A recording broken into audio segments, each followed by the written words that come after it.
They say there's no good news. There's no good news.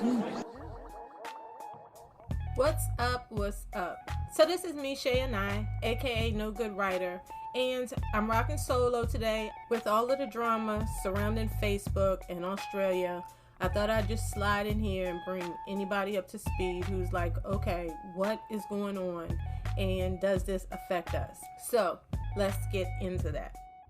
So today is February 24th, and if you don't know, last week Facebook threw a temper tantrum because the Australian government advanced a draft of the News Media Bargaining Code, which is designed to force Google and Facebook to negotiate payments to news providers for their news. Now, initially, Google and Facebook threatened to pull the plug in Australia, but Google reversed course and started working on deals with the news publishers. For Facebook, it wasn't an idle threat. On Thursday, Australians woke up and they found that they could not see or share news links. If we tried to post a link to a news story, a pop-up informed us that, quote, this post can't be shared, Rachel Withers wrote in a Slate article. It also said that, quote, in response to Australian government legislation, Facebook restricts the posting of news links and all posts from news pages in Australia.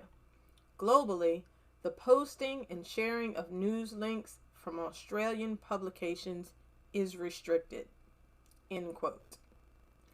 But it wasn't just strictly news sites that Facebook scrubbed and blocked. The site also didn't allow people to access websites for health authorities, weather, some nonprofits. According to Withers, users couldn't even access Slate, which, if you don't know, it identifies itself as an online magazine for news, politics, technology, and culture. So when this happened, Australia's Prime Minister described it as Facebook unfriending the nation. People inside and outside of Australia reacted. Facebook was accused of being a bully. Facebook? A bully? Yeah, right. It was accused of being authoritarian. Listen to some of the reactions BBC caught from Australians on the street. Yeah, just sort of digesting that news, really, to be honest. It's a bit surreal. Kind of feels obviously very restrictive in what Facebook is going to allow people to do. So to have to be restricted of all that stuff, it is definitely concerning. It's kind of Orwellian. Orwellian? Animal Farm 2021. It's bizarre that Facebook would make this decision. Disturbing. It can actually be have that much power. Now, the reason Australia is doing this is because Google and Facebook are considered gateways to the internet, but they suck up most of the online ad revenue, around or upwards of 80% by many reports. And that domination over ad revenue is blamed for killing journalism worldwide. So obviously Facebook and Google control the digital world, really. They control the vast majority of advertising, and they really have made it very difficult for other media to make a living, or you might want to say, online. And that's one of the reasons for the Australian Code, is to address this power imbalance. And so that was Bob Cox, publisher of the Winnipeg Free Press in Canada. He was speaking to CBC. He's sounding the alarm that Canada is going to be in trouble if it doesn't take action against these companies. Listen. And our advertising has declined slowly. And so a lot of the public, up until recently, was really unaware that there were serious problems in terms of providing news in this country, or supporting the provision of news in this country. And so I see that continuing, but then you're going to get to a point, a drop-off point, where suddenly you have communities without news outlets, newspapers or television stations or radio stations. We've already seen a lot of smaller communities lose their newspapers and their sole source of news. So basically, the tech giants, social giants, whatever you want to call them, are blamed for destroying the news. And Facebook's attitude was, the news needs Facebook more than Facebook needs news on its site. According to Facebook, it only makes a very small fraction of its money from dealing with news providers anyway. So I guess at first it was like a game of bluff. Facebook was acting like it could do without whatever little money it does earn from serving up news to and from Australia. And before the platform flexed its muscle, Prime Minister Scott Morrison said Australia doesn't respond to threats. and maybe it doesn't. But this, the Facebook ban, was a promise fulfilled.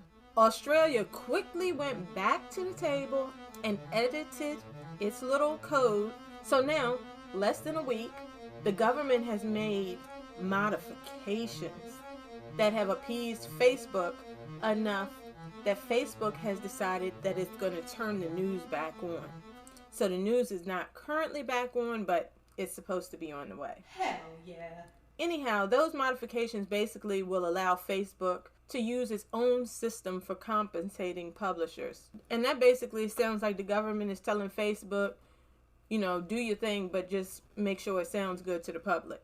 Those modifications also included the government stripping itself of the authority to apply the bargaining code without giving platforms a 1 month's notice. So after the changes, Facebook's Campbell Brown, clearly considering this a victory, said, going forward, the government has clarified we will retain the ability to decide if news appears on Facebook so that we won't automatically be subject to forced negotiation. Brown also added, quote, we have come to an agreement that will allow us to support the publishers we choose to, including small and local publishers. So after this agreement was struck, Australia Treasurer Josh Frydenberg announced that Facebook has refriended Australia. Okay, so here you have senior members of government, the Prime Minister and the Treasurer, talking about the nation being friended and unfriended by Facebook. You have the government striking a deal or making these so-called modifications that leave the companies right in the driver's seat that they were already in. So the big reason that this story is an international story is because what goes down in Australia was seen as something of a proxy for the rest of the world. Australia was supposed to at long last be standing up to the giants, only to show that it's suffering from governing erectile dysfunction. You know, like when it would be nice to, but you really don't have what it takes, so you can do something-ish, but it won't be, you know, that strong performance. But that's supposed to be okay because that was never really what was important in the first place. Yeah, that type of thing. So look, here's the thing. These governments need to first take a firm position on whether these companies are essential or not. I mean, it seems like if you're savvy enough to be on Facebook getting your news, if it weren't available, you could just go somewhere else. But if that's not the case, and this is something that the country believes that it needs, that it relies upon, then they need to stop pussyfooting around and regulate it. Like regulators do with a lot of other things, medicine, electricity, air transportation. It's not unheard of for government to go ahead and get down to making rules for private companies. And the same goes for Google and Amazon and any of these so-called giants that governments act like they just don't know which way to go. But if in reality, these companies, Facebook is just a big private company that people gravitate towards, and it's not essential,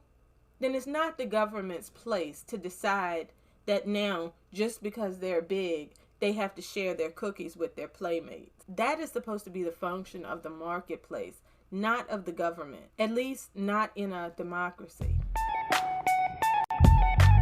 Now, the reason Google is against Australia's code is that it's not in the news business. Basically, it's in the referral business. Listen to Mel Silva of Google Australia. The new law means Google would have to pay certain news companies to show you links to their sites. Now, remember, we don't show full news articles. We just show you where you can go and help you to get there. Paying for links breaks the way search engines work, and it undermines how the web works too. Let me try and say it another way. Imagine your friend asks for a coffee shop recommendation. So you tell them about a few nearby so they can go and choose one and go get a coffee.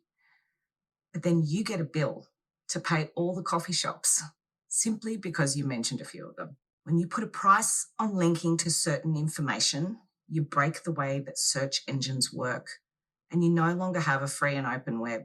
Even she knows this sounds ridiculous. Now, I know that sounds pretty full on, but it's true. Oh yeah, it's full, all right, of something. We're not going to fill in the blank today, but I am going to address the fact that it's not true, nor is it that simple. If you were to Google Australia Facebook ban right now, on the first page, it offers a link to an article from The Guardian. Under that link, it says the historic banning of news on Australian pages came during escalating tensions over legislation that would force the giants to negotiate. A link from BBC says Facebook has announced it will restore news content to its users in Australia. The tech giant has blocked news to Australians on its platform. Another link from The Verge says Facebook's ban directly shrunk the audience for some Australian news outlets, sending traffic down 93% the day after the ban. That is more than a link. That is a portion of someone's content. Now, even more than that, you know that if you ask Google a question, a lot of times the platform will answer it with someone else's content. For example, I typed in, is free range chicken better? At the top of the page, Google offers a link to markethouse.com, but it also shows a portion of that article that says free range chickens are happier, healthier chickens, so they produce tastier meat. Some believe this is due to lower cortisol levels, which can toughen up meat, or to increased exercise that better develops their muscles, creating a juicier texture. That is more than just offering a link. And if you want to see something, for example, if I want to know what Angela Merkel looks like, if I put in her name and click images, Google has gone through and scraped this woman's picture off of websites and show her in probably any angle that I could ever want to see her. Not to mention that back on the main page, all I did was put in her name. Google goes on to offer answers to all types of questions that I didn't even ask. What is her profession? How long does she stay in power? Why does Germany have a chancellor instead of a president? And all of the answers it's providing are from snippets that are snipped without payment from sites across the web. In all of these instances, there are a lot of people who never click through to anything. And why would they? Because Google is answering your question right on its platform using content that it didn't create and it didn't pay for. So no, Mrs. Silva, Google is not like the average person pointing you to a coffee shop. It's more like them taking you in the back door and letting you sample someone else's donuts. Yum, yum, yum, yum, yum, yum. Meanwhile, yum. Both Facebook and Google collect a lot of details about people, about all of us, like very precise details, files of information, and they use it to make billions of dollars with targeted ads. And what targeted ads do is it allows companies to get their ads in front of a very specific group of people. So back to Silva's coffee shop analogy. Let's say I hung out on the corner in a busy city, and I was holding a Starbucks cup in a Macy's bag, just waiting for lost people to come up and ask me, hey, do you know where the nearest Starbucks is? Hey, do you know where the nearest Macy's is? And even though I pointed them in the direction for free, I was taking their picture. I was compiling information on the things they told me about themselves. And then I used that information to sell services to Macy's, Starbucks, and other companies like, I know more about your customers than anybody else. That's not the same as innocently giving people direction. That's a scheme. Thus far, governments, like I said earlier, they haven't been very successful in making these companies do what they don't want to do. Now, slowly, that's changing to a degree. For example, France passed rules that would require Google to pay publishers for snippets back in 2019. And Google tried to get out of it by saying, okay, well, we just won't show snippets anymore. But the government was like, they weren't having that. So after a drawn-out effort, finally, in January 2021, yes, this year, it was announced that Google had reached an agreement with some French publishers to pay them. But see, that's another major thing. Why just some? For example, in France, the agreement covers publishers who are IPG certified, and that involves standards like having at least one professional journalist on staff and having a main purpose of creating permanent and continuous content that provides political and general information of interest to a wide and varied audience. And in Australia, Google said the code's definition of news is broad and vague. It includes, quote, content that reports, investigates, or explains current issues or events of interest, end quote. And Google goes on to say, it goes far beyond what most people would consider news and could be on any website at any time. So since news can be anywhere at any time, and we already know helpful information is all over the place, you would think that a range of people could get paid. You would think that governments would want a range of people to get paid. Why can't a site like Market House get paid? Their snippet is on the first page at the very top. But no, that would be too much like right. Instead, Google plans to use its news showcase to satisfy the government's push for payment. So Google describes that news showcase as featuring curation of award-winning newsroom and as creating partnerships with leading publications. Critics point out that this push for payment, it mostly just moves money from these giants to big publishers. One of the major forces behind this push in Australia was Rupert Murdoch, the media mogul who owns News Corp. News Corp has media companies strung across at least 3 continents. It owns the Wall Street Journal, Market Watch, it has the Sun in UK, and it has 8 out of 10 of the top newspapers across Australia, not to mention all kinds of regional newspapers. And guess who struck a deal with Google? News Corp said its deal is going to bring the company significant income from Google. Seven West Media, which describes itself as Australia's leading broadcast television network and is having dozens of newspapers, said it inked a deal with Google. And JP Morgan estimated that that deal will bring them about $30 million over the next 3 years. So you clearly get the drift where the money is going or is going to go. So one thing Google said that absolutely is true is that Australia's law, this code that is pushing, it would just give a handful of news businesses an advantage over everyone else. But that seems inevitable either way. Because as you'll remember, one of the major reasons that Australia is getting its Facebook news back is because Facebook is allowed to pay who they want based on their own terms. We're not even going to sit here and pretend that there aren't a lot of freelance journalists, freelance writers, and even bloggers who are making important contributions, major contributions, cranking out award-worthy work, who are on the ground risking and sacrificing, but apparently they don't deserve to get paid for their work. Apparently work is only worth paying for if you're in certain cliques and clans, preferably the already wealthy club. According to Jeff Jarvis, a journalism expert from City University of New York, a company has to earn the equivalent of about $189,000 a year to even qualify for this revenue consideration in Australia. He said Rupert Murdoch is the biggest winner, while smaller titles and new media startups will suffer the most. Bullshit. Now, Canada has vowed that it's up next to join the fight to force more money to go to news publishers. It's supposed to be unveiling legislation in coming months. And like Australia, Canada is basically saying it won't be deterred by the type of temper tantrums Facebook pulled in Australia.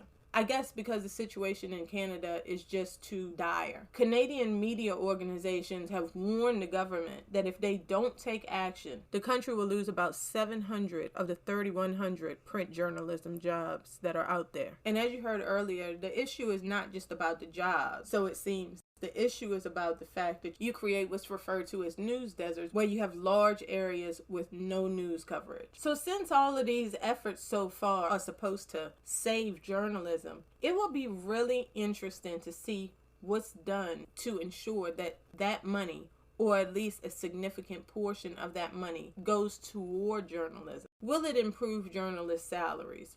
Will it create more jobs? Will it boost opportunities for freelance journalists? What is to stop these companies from getting this money and paying it out to shareholders, or putting it in the owner's pockets, or paying it out in executive salaries, or even investing a large portion of it back into Facebook and Google services? That will be interesting to see. So anyway, all of us real little and local folks that are cranking out content, we just gonna have to keep grinding it out like we've been doing. Shoot, we got this. Hell yeah. Alright, y'all, well, I'm about to be out, but before I go, if you did not catch the episode, Are You Using Social Media, or Is Social Media Using You? You really need to get on that. That's one that you shouldn't miss. If you would like to show love for what's going on here, you can find the Cash App and PayPal details wherever you clicked into this podcast episode. And as usual, any and all is appreciated. Until next time, folks.